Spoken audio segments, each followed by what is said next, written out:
The history of farm broadcasting is a spoken record of agricultural progress encompassing a dramatic story of achievement and service on the part of men and women who have dedicated their careers to the community of agriculture.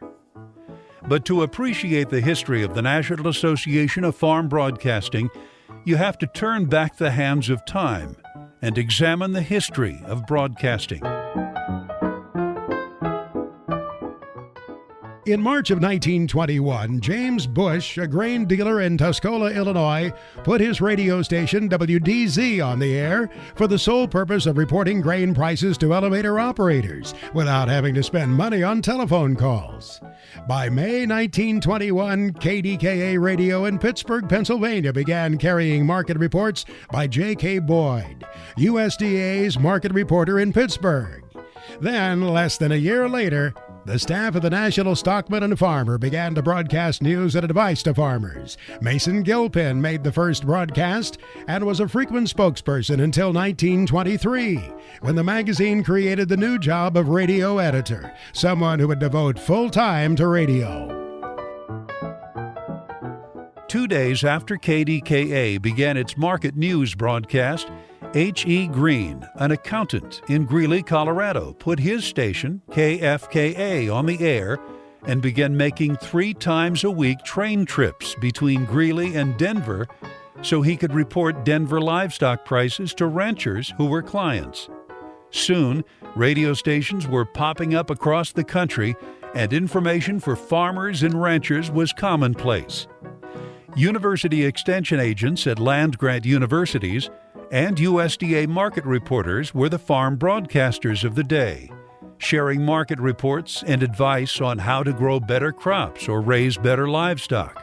Soon, the networks got into the game and had programs like the NBC National Farm and Home Hour, Columbia's Country Journal, Mutual's Farm News, and ABC's American Farmer.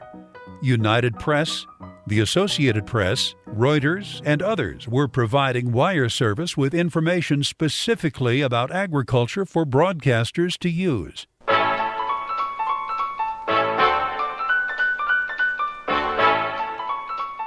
It was bound to happen. Sooner or later, some farm broadcaster would say, "We need a farm broadcasters organization." Wallace Catterley and Morris Salisbury of the USDA had been saying it to each other for some time, but they felt the initiative should come from the broadcasters outside of government. The man who finally said, "We need an organization," was Larry Haig, farm director at WCCO in Minneapolis. Haig spoke his mind at the 1943 Institute for Education by Radio. That was May of 1943. Most attendees were from universities, but a few agricultural people attended as agriculture always had a spot on the program.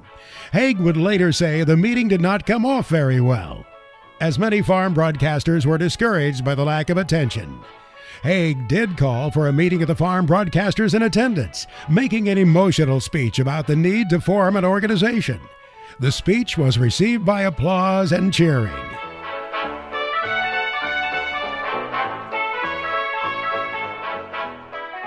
With Haig presiding, Herb Plambeck of WHO Radio was asked to take notes. Haig would serve as chair of the organizational committee, a list of broadcasters would be compiled, and discussion would continue about forming a national organization. The tentative name for the group, the National Society of Farm Radio Directors. Discussion of the new group continued at various meetings across the country, and the momentum continued to build. Art Page from WLS Radio suggested Radio Farm Directors in the title of the organization, since the initials RFD were familiar to agriculture already. With about 35 farm broadcasters in attendance at the Institute for Education by Radio, one of the youngest in attendance, Sam Schneider from KVOO in Tulsa, made the motion that the group form a national organization. One of the oldest broadcasters, Charles Schaffner of WCAU in Philadelphia, seconded the motion. It was his 74th birthday. On May 5th, 1944, at 3 p.m. in the Deshler-Wallach Hotel in Columbus, Ohio, the National Association of Radio Farm Directors, the NARFD, began. The group adopted a general standard for membership. To qualify for membership, an applicant must be a man of good character, who, through background and experience, can give the people he serves an understandable and independent analysis of international, national, and local agricultural happenings that affect people in his listening area. He must devote the major part of his time and effort to such service. He must be engaged in farm radio broadcasting and employed by a commercial radio station or commercial radio network. By 1945, the group met again, independently and simultaneously with the International Livestock Show and 4-H Congress at the Stevens Hotel in Chicago.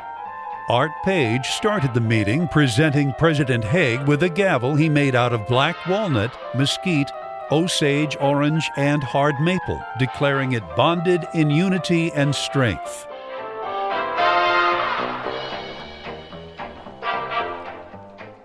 Unity and strength.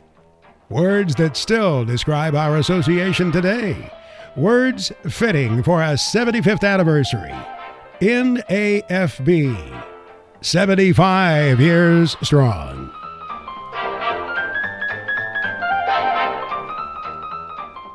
"74 men and women have served as president of the organizations: the National Association of Radio Farm Directors, the National Association of Television and Radio Farm Directors, the National Association of Farm Broadcasters, and now the National Association of Farm Broadcasting. They include Larry Haig, Herb Plambeck, Lane Beatty, Chuck Wooster, Wallace Catterley. 1950, Roy Battles, Philippa Lampe, Sam Schneider, Mal Hansen, Jack Jackson, Frank Atwood, John McDonald, Jack Timmons, Bob Miller, Maynard Speece. 1960, Wally Erickson, George Resner, Carl Meyerdirk, Bruce Davies, George Menard, Orion Samuelson, George Stevens, Bob Nance, Keith Kirkpatrick, Wayne Lyles. 1970, Jack Crowner, Dean Curtis, George Logan, Russell Pearson, Lynn Adair, Bill Mason, Royce Bodiford, Marvin Vines, Richard Ho, Gene Williams. 1980, Earl Sargent, Ray Wilkinson, Roddy Peoples, Creighton Canal, Art Sechrist, Johnny Hood, Ken Root, Evan Slack, Dix Harper, Mark Vale. 1990, Lynn Kettleson, Ron Hayes, Taylor Brown, Ken Tanner, Kurt Lancaster, Joe Corneli, John Winfield, Don Wick, Stuart Doane, Mike Adams. 2000, Rick Haynes, Mike Hergert, Colleen Callahan, Tom Brand, Jeff Nally, Emery Cleven, Michelle Rook, Pam Fretwell, Randy Conan, Pam Yonke. 2010, Greg Akagi, Lindsay Hill, Tom Stever, Mark Oppold, Janet Adkisson, Susan Littlefield, Brian Winnikins, Max Armstrong, and 2018, Tom Cassidy.